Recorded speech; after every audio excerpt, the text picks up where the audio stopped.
तुमचं वय वाढत चाललंय पण लग्न होत नाहीये का? वारंवार चांगली स्थळं येऊनही शेवटच्या क्षणी अडथळे येतात का?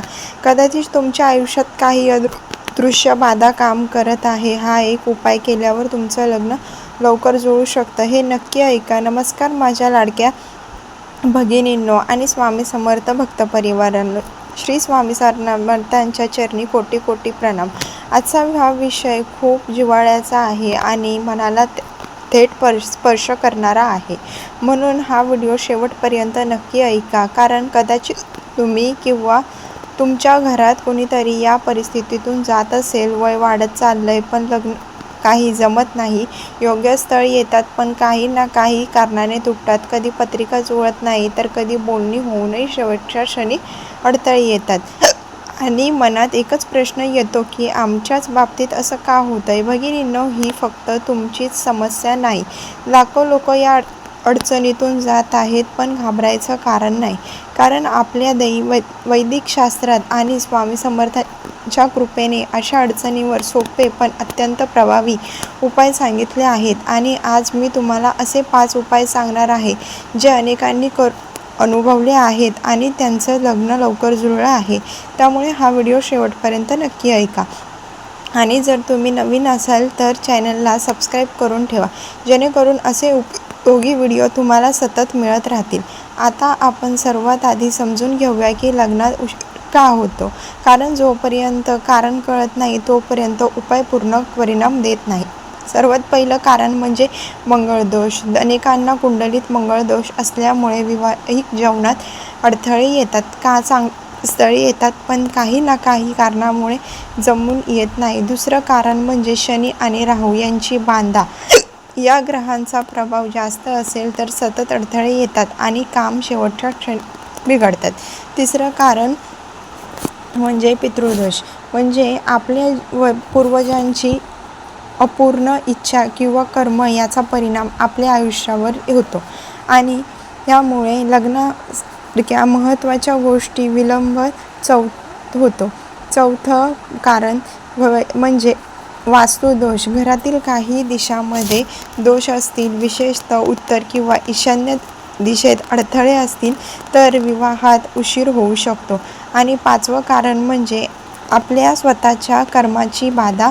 काही वेळा नकळत आपण काही गोष्टी करत नाही किंवा काही चुकीच्या सवयीमुळे अडथळे निर्माण होतात. पण भगिनींनो, या सगळ्या कारणांवर उपाय आहेत आणि श्रद्धेने केले तर नक्कीच परिणाम दिसतो. आता आपण पाहूया पहिला उपाय जो खूप सोपा आहे पण अत्यंत प्रभावी आहे. गुरुवार. विवाह कलश. हा उपाय गुरु ग्रहाला शांत करण्यासाठी केला जातो. गुरुवारी लवकर उठून अंघोळ करून स्वच्छ कपडे घाला. नंतर एका तांब्याचा किंवा मातीचा कलश घ्या. त्यात जरा शुद्ध पाणी किंवा गंगाजल भरा. त्या कलशावर हळद आणि कुंकू लावा आणि त्यावर एक सुंदर फूल अर्पण करा. आता शांत बसून 108 वेळा ओम गुरुवे नमः हा जप करा. हा जप करताना मनात एकच भावना ठेवा की माझं लग्न लवकर जुळावं. हा उपाय सलग 7 गुरुवार करा आणि तुम्हाला हळूहळू फरक जाणवायला लागेल. दुसरा उपाय आहे मंगळदोष निवारण. ज्याच्या कुंडलीत मंगळदोष आहे त्यांनी हा उपाय नक्की करावा. मंगळवारी एक मातीची घागर घ्या. त्यात पाणी भरा आणि देवासमोर ठेवा. नंतर मंगळचंडिका स्तोत्र किंवा साधा मंगळ मंत्र जपा. जप झाल्यावर ती घागर बाहेर घेऊन फोडा. हा उपाय करताना मनात नकारात्मक बाहेर पडते आणि मंगळदोष शांत होतो. अनेकांनी हा उपाय करून लग्नातील अडथळे दूर केले आहेत. तिसरा उपाय आहे शुक्रवार देवी पूजा. भगिनींनो, हा उपाय विशेषतः मुलींसाठी खूप प्रभावी मानला जातो. प्रत्येक गुरुवारी देवी पार्वतीला गजरा किंवा सुगंधी फुलं अर्पण करा आणि मनापासून प्रार्थना करा की मला योग्य जीवनसाथी मिळू दे. शक्य असेल तर उमा महेश्वर स्तोत्र वाचा किंवा फक्त देवीचे नामस्मरण करा. सलग 5 शुक्रवार हा उपाय केल्याने विवाह योग मजबूत होतो आणि घरात सकारात्मक ऊर्जा वाढते. चौथा उपाय आहे गुरुवार हळद स्नान. हा उपाय खूप सोपा, साधा आहे पण खूप प्रभावी आहे. गुरुवारी अंघोळीच्या पाण्यात 1 चमचा हळद किंवा छोटंसं अक्षर घाला आणि त्या पाण्याने स्नान करा.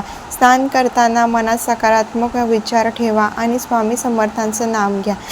त्यानंतर गाईला चणे किंवा गूळ यामध्ये थोडी हळद मिसळून खाऊ घाला. यामुळे तुमच्या आयुष्यातील अडथळे हळूहळू दूर होतात आणि विवाहाचे योग जुळायला मदत होते.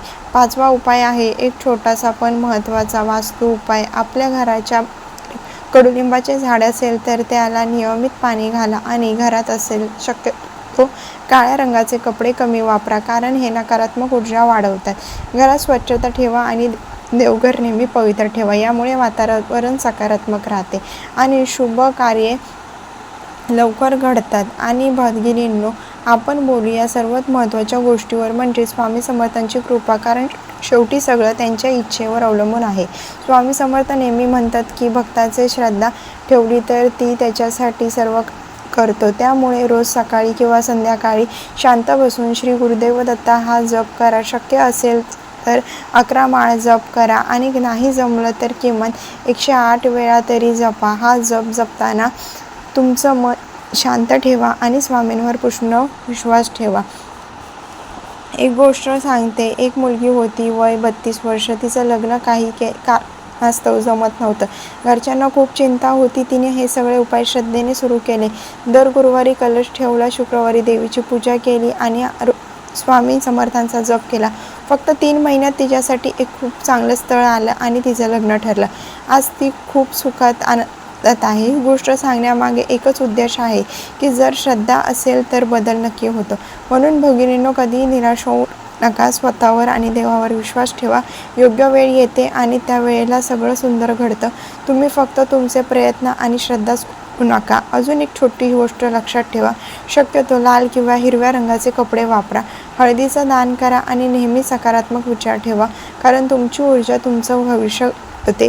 जर हा व्हिडिओ तुम्हाला आवडला असेल आणि उपयोगी वाटला असेल तर नक्की लाईक करा. तुमच्या ओळखीच्या लोकांना शेअर करा ज्यांना याची गरज आहे त्यांना आणि चॅनलला सबस्क्राईब करून ठेवा. कमेंटमध्ये श्री स्वामी समर्थ लिहायला विसरू नका. श्री स्वामी समर्थ. जय जय स्वामी समर्थ.